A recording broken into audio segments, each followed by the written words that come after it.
Hello students, welcome to Biozone classes.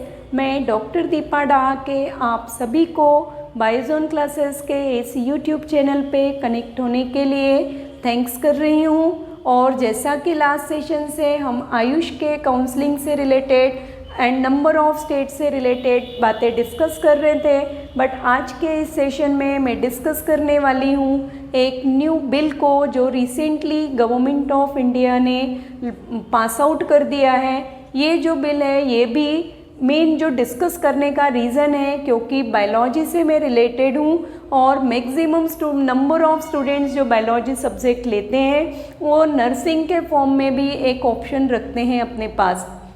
तो यहाँ पर उन स्टूडेंट्स के लिए जो नर्सिंग में जाने के लिए बायोलॉजी को ऑप्ट करते हैं और नर्सिंग का जो टेस्ट है उस टेस्ट के थ्रू वो बेस्ट गवर्नमेंट इंस्टीट्यूट्स में एडमिशन लेते हैं, उससे रिलेटेड जो पॉलिसीज़ हैं और बिल है वो कम्प्लीटली अब चेंज हो गया है। बच्चों के लिए ये बहुत ही अच्छी बात है क्योंकि अभी तक हम देख रहे थे एम्स का, जिपमर का एंड डिफरेंट स्टेट्स अपने नर्सिंग कॉलेजेस में एडमिशन के लिए अपने अपने लेवल पे टेस्ट क्रिएट करते थे, जिसके कारण स्टूडेंट्स पे कहीं ना कहीं मेंटल और इकोनॉमिक प्रेशर था।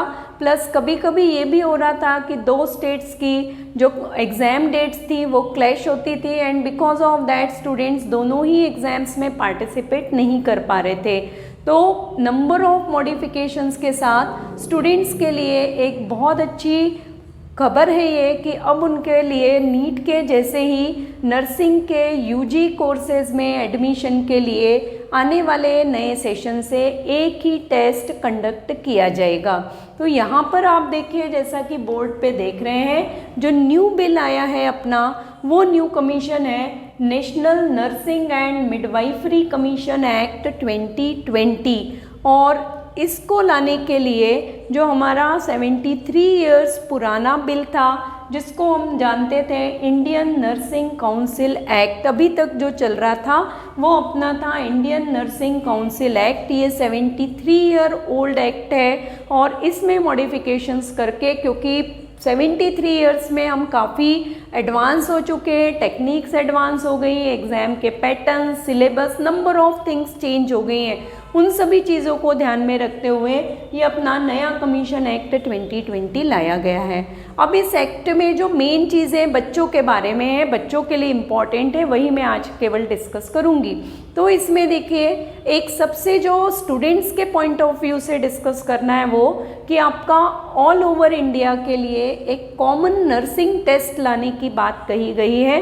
तो अब आने वाले सेशन से एक कॉमन नर्सिंग टेस्ट होगा और उस कॉमन नर्सिंग टेस्ट की ऑल इंडिया काउंसलिंग होगी। जैसे आप अभी नीट, बीडीएस एंड आयुष की काउंसलिंग देख रहे हैं, सेम पैटर्न में वहाँ पर ऑल इंडिया काउंसलिंग होगी as well as state counselling होगी। सेकेंडली कुछ जो सेंट्रल इंस्टीट्यूट्स हैं उनकी काउंसलिंग भी सेपरेटली होगी। जैसे आप एम्स का नर्सिंग टेस्ट इंडिविजुअली देते आ रहे हैं, जिपमर अपना नर्सिंग टेस्ट इंडिविजुअली लेता है, मौलाना का नर्सिंग टेस्ट अलग था, लेडी हार्डिंग का इस बार एनटीए ने कंडक्ट कराया है। तो नंबर ऑफ इंस्टीट्यूट्स सेपरेट जो ले रहे थे वो अब सभी के लिए एक ही टेस्ट होगा। तो ये बच्चों के लिए बहुत बेस्ट है। सिलेबस जो बताया गया है अभी तक जैसा भी है उसमें आप देखिए बायोलॉजी, फिज़िक्स और केमिस्ट्री ये 3 सब्जेक्ट रहेंगे। इसके अलावा इंग्लिश और जनरल नॉलेज भी ऐड किया जा सकता है। तो सिलेबस से रिलेटेड वीडियो जो है कि अपना आने वाले समय में जो कॉमन नर्सिंग टेस्ट होगा उसका सिलेबस क्या होगा, बायोलॉजी के कितने चैप्टर्स उसमें इंक्लूड होंगे वो मैं आप सबके साथ फिर शेयर करूँगी।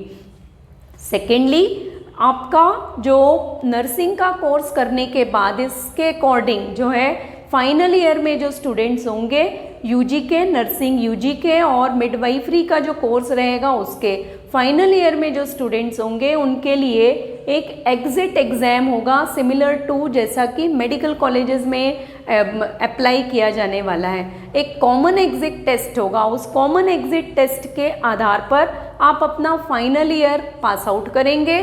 उसी एग्ज़ाम के आधार पे आपका रजिस्ट्रेशन होगा। जो नर्सिंग के स्टूडेंट्स पास आउट करेंगे यूजी तो जो स्टूडेंट वो एग्ज़िट एग्ज़ाम क्लियर करेंगे उनका रजिस्ट्रेशन होगा, और थर्ड उसी एग्ज़ाम के बेस आपको पीजी में एडमिशन भी मिलेगा। तो जो पीजी की मेरिट लिस्ट भी प्रिपेयर्ड होगी वो एक कॉमन एग्ज़िट टेस्ट के, बट एग्ज़िट टेस्ट कब होगा, जब आप अपना नर्सिंग का अंडर ग्रेजुएट के फाइनल ईयर में होंगे या मिडवाइफरी के कोर्स के फाइनल ईयर में होंगे। तो ये एक सेकेंड पार्ट है बच्चों के लिए कि जो फाइनल ईयर में वो एक एग्ज़ाम देंगे तो वो एक कॉमन एग्ज़िट एग्ज़ाम देंगे, उसी एग्ज़ाम से उनको डिग्री मिलेगी, उसी एग्ज़ाम से उनका रजिस्ट्रेशन होगा और उसी एग्ज़ाम के बेस पे आपको पीजी में एडमिशन भी मिलेगा नर्सिंग के कोर्सेज़ में। ये सेकेंड एक अच्छी बात है स्टूडेंट्स के पॉइंट ऑफ व्यू में इस कोर्स के लिए। और थर्ड जो यहाँ पे कहा गया है वो है नर्सिंग के लिए नर्सेज जो बनेंगे उनका आपका एक कॉमन नेशनल रजिस्टर होगा। तो जितने भी स्टूडेंट्स यहाँ पे as a option future accept करेंगे इस ब्रांच को नर्सिंग के, क्योंकि नंबर ऑफ स्टूडेंट नर्सिंग और मिडवाइफरी के कोर्सेज में आते हैं, तो यहाँ पे जब आप एज अ नर्स आप रजिस्टर्ड होंगे तो आपका एक स्टेट में पहले रजिस्ट्रेशन होगा और स्टेट के रजिस्ट्रेशन के बेस्ड आपका एक कॉमन नेशनल रजिस्टर बनेगा। तो ये तीन बातें हैं जो इम्पॉर्टेंट है इस बिल में स्टूडेंट पॉइंट ऑफ व्यू से। नंबर ऑफ एक्ट में मॉडिफिकेशन है तो बहुत सारी न्यू मॉडिफिकेशंस है, बट स्टूडेंट के लिए जो बेनिफिशियली है एक कि आपका कॉमन नर्सिंग टेस्ट होगा यूजी में एडमिशन के लिए, काउंसलिंग एक ऑल इंडिया की होगी और स्टेट की होगी। सेकेंड पॉइंट है कि जब आप यूजी के फाइनल ईयर में होंगे तो आपको एक कॉमन एग्जिट टेस्ट देना होगा जिसके थ्रू आप रजिस्ट्रेशन, पीजी में एडमिशन और अपनी डिग्री कोर्स को कंप्लीट करेंगे। और थर्ड एक है कि नेशनल रजिस्टर मेंटेन होगा जिसमें नर्सेज का रजिस्ट्रेशन होगा स्टेट वाइज। तो ये मेन डिस्कस करना था क्योंकि कुछ स्टूडेंट्स ने कहा था कि नर्सिंग के कोर्सेज के लिए भी मैडम कुछ शेयर करिएगा हम लोगों के लिए, और रिसेंटली 4-5 डेज बिफोर ही ये एक्ट आया हुआ है, इसके बारे में न्यूज़पेपर में आपने पढ़ा हुआ होगा। दैट्स वाई मैं ये आपके साथ शेयर कर रही हूँ। एग्ज़ाम का पैटर्न क्या होगा, कितना टाइम होगा, कितने क्वेश्चंस होंगे, ये जैसे ही नोटिफिकेशन रिलीज़ होता है तो मैं आपके साथ फिर से शेयर करूँगी। अभी तक अगर आपने चैनल को सब्सक्राइब नहीं किया है तो kindly subscribe my channel, like my video, share my videos and up to next session stay connect with Biozone classes.